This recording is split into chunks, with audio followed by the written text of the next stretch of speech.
Welcome back to Face the Nation. For a closer look at our CBS News Battleground Tracker poll, we're joined by CBS News Elections and Surveys Director Anthony Salvanto. Anthony, always good to have you here. Thanks for having me. And you've been very busy as we get closer to these midterms, and you tested a number of very big ideas. What are voters telling you they think's at stake? Well, the first thing is it gives you a sense of the stakes here in the minds of voters, which they say are really large. And specifically, 68% say their rights and freedoms are potentially at stake in this election. And for context, that's even more than, say, things like their finances and their financial well-being is at stake here. Now, look, there's always in every election the campaigns will say, this is the most important election ever. Right. So we step back and say, OK, be specific. What do you think will happen were one side or the other to win? And one thing that stands out is people think that if the Republicans take control of Congress, that women by 3-1 will have fewer rights and freedoms than they currently do, then would have more. And some of that is related to views on abortion, which we'll get to in a second. There's also there's other groups that stand out here. For example, LGBTQ folks, voters think will have fewer rights if the Republicans were to win. Now, the other part of this, though, is tied to views on democracy, which a lot of people worry about right now. And that comes out in some of these findings, too. And this is elections are central to democracy. So what is it that people see at risk here when you ask that? So 3/4 of people continue to say they think democracy is under threat. That's number one. And then to your point about elections, we asked people, because there's so much context here, people are still talking about election denialism, still arguing about what happened in 2020. So, OK, what happens if your side loses this time? Republicans, what happens if Democrats win a state or a district, and vice versa? And we found 1/3 of Republicans and half of MAGA Republicans specifically, and then just under 1 in 5 Democrats said their party should be prepared to challenge states and districts that they lose. Now, that's 1/3 of Republicans. It's 1/3 of Republicans, and it's even higher for MAGA Republicans, yeah. And the election hasn't happened yet. And it hasn't happened yet. But so it shows a distrust in the institution itself. Absolutely. And I think that's really the critical point. If we have this distrust in the process, in the way that we adjudicate our differences here going in before it's even settled, that's part of what's underpinning. People see that, and they sort of That's say, the whole ball game when it comes to democracy it really is. itself. But I know you also, we referenced the fact that when it comes to how close this race could be, it's narrowing here. Republicans have a narrow advantage. It is. Some of that relates, a lot of that relates for Democrats to the abortion issue. So let me start with that, because it's also very much what the Democrats want this race to be about, in part. Democrats have a growing lead among people who say abortion is the most important issue. And in particular, for women who want abortion to be legal, it's the most important thing. It's more important than inflation. It's more important than the economy. And it's a deal breaker. They have to have that position in a candidate to vote for them. By contrast, let me turn to the Republicans for a second. They continue to have their lead on the economy. It hasn't grown. It's stable. And there's plenty of voters out there who think they're not talking about it enough. But the other thing they kind of want this election to be about is immigration, which we tested in this case. There's a big part of the Republican base, almost 9 in 10, 87%, who like the idea of moving migrants from border areas into Democratic-leaning areas. Wow. Why is that important with the base? Well, to the extent that this is a turnout election, it's important to motivate your base. And OK, Republicans really like that. It's much more mixed with the rest of the public. But they specifically like it for one reason, that they think it calls attention to the problem. And to the extent that it's putting that more on the radar, it is for independents, for other Republican voters. And again, back to the idea of what is this election going to be about? So we're in the final weeks. What's the closing argument? I think two things. One is you're going to hear a lot of talk about democracy, like we said. One is you're going to see this back and forth of what is this about? So abortion rights, immigration, the economy. But the other part of it is there's half of each party's voters that see the other side, not as political opposition, but as enemies. And it's a little bit sobering to see that.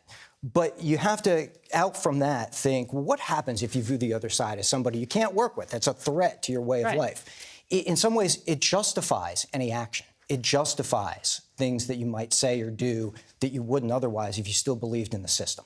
And I think that, again, it's difficult to say, and we should emphasize it's not everyone, but oftentimes those folks are the most ideological, they have the loudest voices, and they certainly drive the narrative a lot.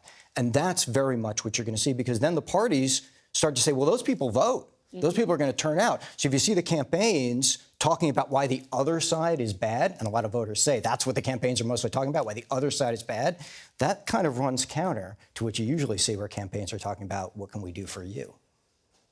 Right, the affirmative argument. Yeah. Anthony, some really sobering perspective here. Thank you for all your work on this. We'll be right back.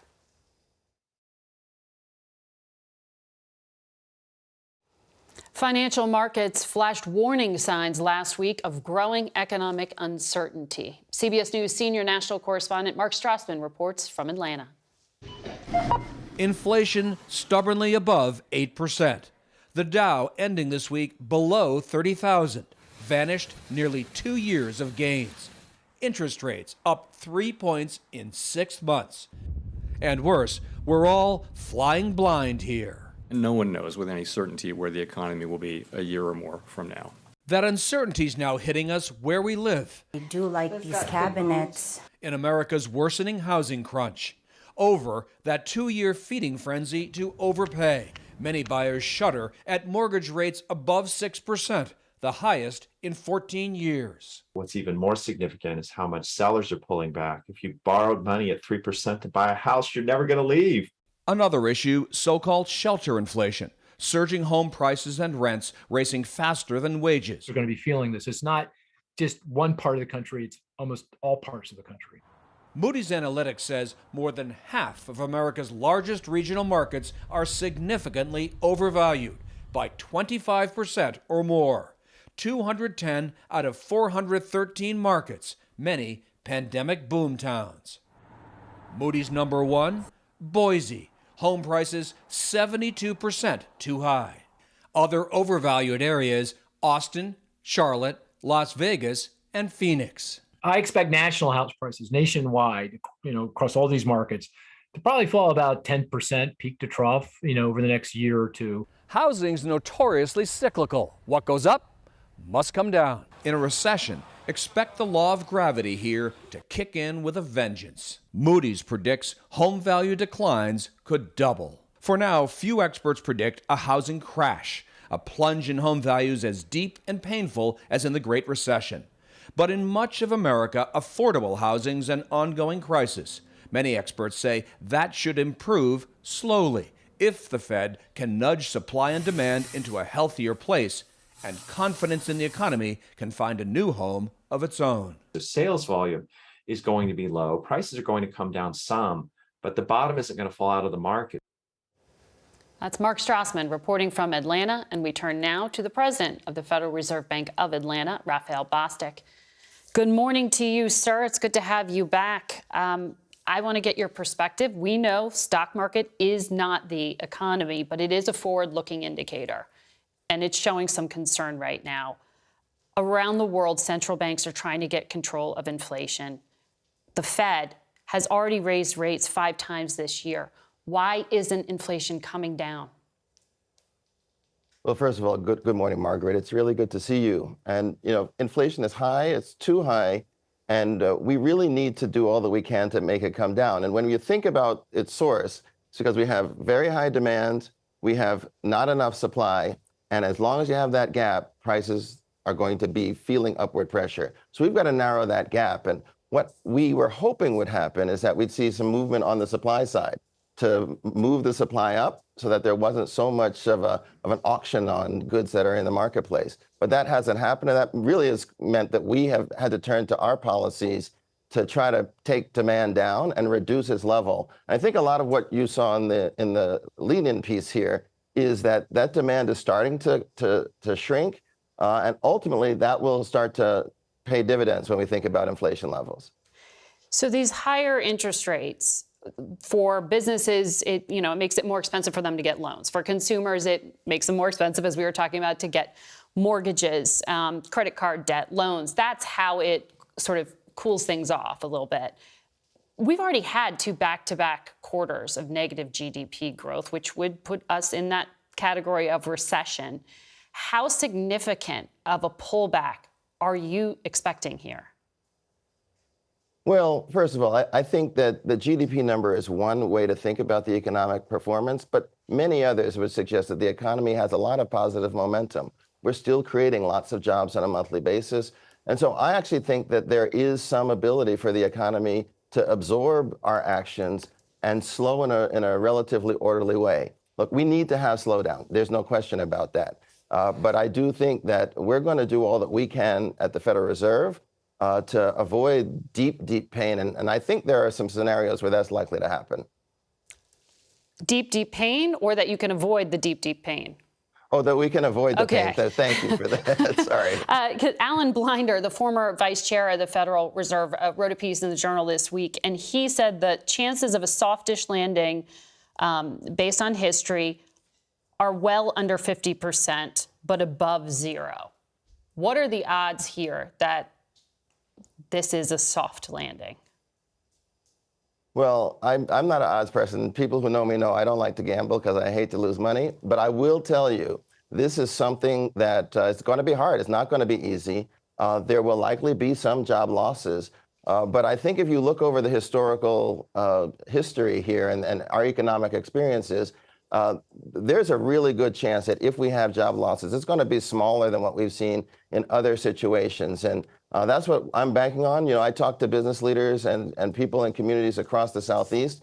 They are concerned, but they do still feel that there's a way to get to 2% in terms of inflation that will still leave them in a good place and leave our economy in a place where it is poised to grow and be resilient. So you're still sticking with 2%? That's our target. We haven't changed my view. I haven't changed my view on that. And I'm going to keep working to make sure that inflation starts to move in that direction as soon as possible. So at the beginning of June, Jamie Dimon, who is the CEO of JP Morgan, predicted an economic hurricane. This week he was before Congress, and he said some of the challenges facing the U.S. are persistent inflation, shocks from Russia's war in Ukraine, and rising oil prices. You can't control some of those things. Are we in the eye of this storm? Is this the hurricane? So I don't know if it's a hurricane. Look, there are lots of things that have happened over the last several months that really have been unexpected and have made our job more difficult. You know, the war in Ukraine definitely disrupted supply chains and I think set us back in terms of our recovery by many months. And so that's real. But there are also some positive things happening. You know, just last week, we averted the rail strike. I think that was a very positive thing. And we are still hearing, as I talk to businesses, that they are not expecting that they're going to have to lay off people very soon. And so we have momentum, and we should not lose sight of that as we start to see demand come down and us get inflation under control. So tell me about that, because you look at the American South. We just did this CBS News polling to get political views, and we're seeing people in the state of Georgia have a rosier view of the economy than people nationwide. So 55% of Georgia voters describe the economy to us as good. Nationwide, only 28% say that. So that's perception. What's reality, and what's happening in the South that's not reflected in the rest of the country? Well, I can't speak for the rest of the country. What I will tell you is here in Atlanta, there's still considerable job growth. Businesses are saying that they are seeing a lot of economic potential. And that is shaping, I believe, the willingness to invest in the future. My expectation is that as we move along and we start to get inflation more under control, that viewpoint will become more generalized across the country. And people will be able to look over longer horizons and see that there's potential out there. So, you know, I understand we've got a lot of uncertainty now. The situation in Russia that you spent the first part of this show on has got everyone on edge. But we do know that some bottlenecks are starting to ease. And I'm hopeful that over the next several months, we'll start to see that gap between the high demand and that lower supply narrow significantly, which will then translate into inflation moving closer to our target. You have job growth, you said, in the South. Do you have enough workers? Well, we do have the challenge of a tight labor force. Everyone I talk to says, look, it's harder to find workers than it was 2 years ago. Is the solution But immigration? Our businesses are well, immigration could contribute to that. But what I would say is our business leaders have said it's not as hard today as it was a month ago. So they are starting to see those challenges ease up. But look, we have lots of complexity in our labor market. We know inflation is down. We know that families have done a lot of rethinking about whether they need two earners or whether they should keep someone home and not. We have challenges in terms of childcare. There's a lot of churn in our labor markets that we are going to have to monitor. And I'm grateful. My team, we've been doing a lot of good research on this, and we've identified some places to focus on that will give us a good clue as to the extent to which labor markets are easing. We'll be watching for that. Thank you for your time today. We'll be back in a moment. We turn now to January 6th and the congressional investigation into the attack on the Capitol. Joining us is California Democratic Congressman Pete Aguilar, who is on that committee and joins us from Los Angeles. Good morning to you. Good morning, Margaret. We had a poll, as you may have heard out, that shows 1/3 of Republicans and half of self-described MAGA Republicans think that the party should plan to challenge states and districts that Democrats win. This is in November. 17% of Democrats feel they should challenge if the GOP wins. What does that say to you about trust in elections and the risk of political violence like we saw on January 6th? It tells me that we have more work to do, but it's deeply alarming that we had a former occupant of the White House who, anytime a result went a different way than he wanted, called it fake news. And he sought to undermine our democratic institutions time and time again. So it's not much of a surprise that some of that has seeped into the American public. But our job is to make sure that we protect democracy and do everything we can to prevent that from happening. So you have this first public hearing since July. It'll be this Wednesday. Politico is reporting that Vice President Mike Pence's activities are a focus of that hearing. Last night at a festival in Texas, Congresswoman Cheney said that the committee is still in discussions with Mike Pence's counsel, but she's optimistic he has an obligation to appear. Where do you fall on that? Do you need to subpoena him, or is that written testimony that you'd accept? Well, I think it's important that we hear from the vice president, but the committee's work continues. We haven't made a determination on where we go with the vice president specifically. Those continue to be evolving discussions, and if there is something to announce, I'm sure the chairman will announce that. But I think what's more important is this hearing that we have coming up on Wednesday will be a continuation of what we heard in June and July, which was that the president played a direct role in trying to undermine our democratic institutions and prevent a peaceful transfer of power. So the focus is not specifically on the vice president? I'm not going to get into the content of the hearing that we'll have on Wednesday, okay. But I think it's fair to say that that the vice president's role, the pressure that the vice president faced, that was the hearing that I led in June. That was a key focal point of the committee's work. There are new details that we have learned broadly about the investigation, and we plan to share some of those this week. To that point, Congresswoman Cheney said there are 800,000 pieces of communication the committee has received from the Secret Service. What is in those documents? How material is it? Well, we appreciate that we have finally started to get the documents that we asked for a year ago from the United States Secret Service. These are still not the text messages that were discussed before, but these seem to be communications internally amongst staff members. So there's a lot of information that our investigative team has been going through.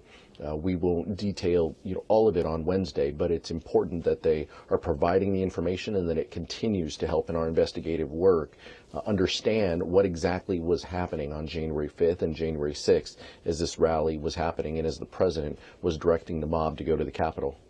So the lead Secret Service officer on the then president's detail, Tony Ornato, has been in question. He retired over the summer. Can you speak to him now? Well, that's a conversation for him and his attorney. We remain deeply wanting to hear from him. The Secret Service indicated that they would make him available prior to his retirement, and then he coincidentally went out and retired. So we feel that it's important. He has spoken to us, but obviously we've heard new details since his testimony that we feel are important to ask. So he and others remain an important part of our investigative work that continues. Do you mean to suggest that he retired so he wouldn't have to testify? I'm just saying that the timeline is the timeline. We were in conversations to hear from him, and then he retired. So, as a private citizen, we will continue to work with his private attorney to see if he will come before the committee and share additional testimony with us. So you mentioned at the top how critical the committee's work is, and critics have pointed to the fact that you took a break over the summer as a counterpoint to that, saying it couldn't be that immediate if you went away for 6 weeks. How do you respond to that? Well, I can assure you that, and anyone looking at the calendar for the 9 of us on the Select Committee would know that we didn't go away. The investigative team continued their work. They continued looking through the documents that you referenced earlier. We continued to investigate, take depositions and testimony from key witnesses. All of those happened. They just happened out of public view. So we look forward to continuing this discussion over 20 hours of hearings that we have had so far. We look forward to the hearing this week. But ultimately, this is about protecting our democracy. And the final report in the future will have the committee's stamp of what we do next and what happened, where we go from here, and how precious democracy is and that it's worth fighting for. Congressman Aguilar, we'll be watching this week. Thank you for your time today. Our CBS News coverage of the January 6th investigation hearing starts at 1 p.m. Eastern. You can see it on our broadcast or streaming network on Wednesday. We'll be right back. That's it for us today. Thank you for watching. Since we ran out of time in our interview, Jake Sullivan did want to clarify that when it comes to Iran, the Biden administration still believes in nuclear diplomacy, but is not close to a deal at this point. And we will see how things unfold. Until next week, for Face the Nation, I'm Margaret Brennan.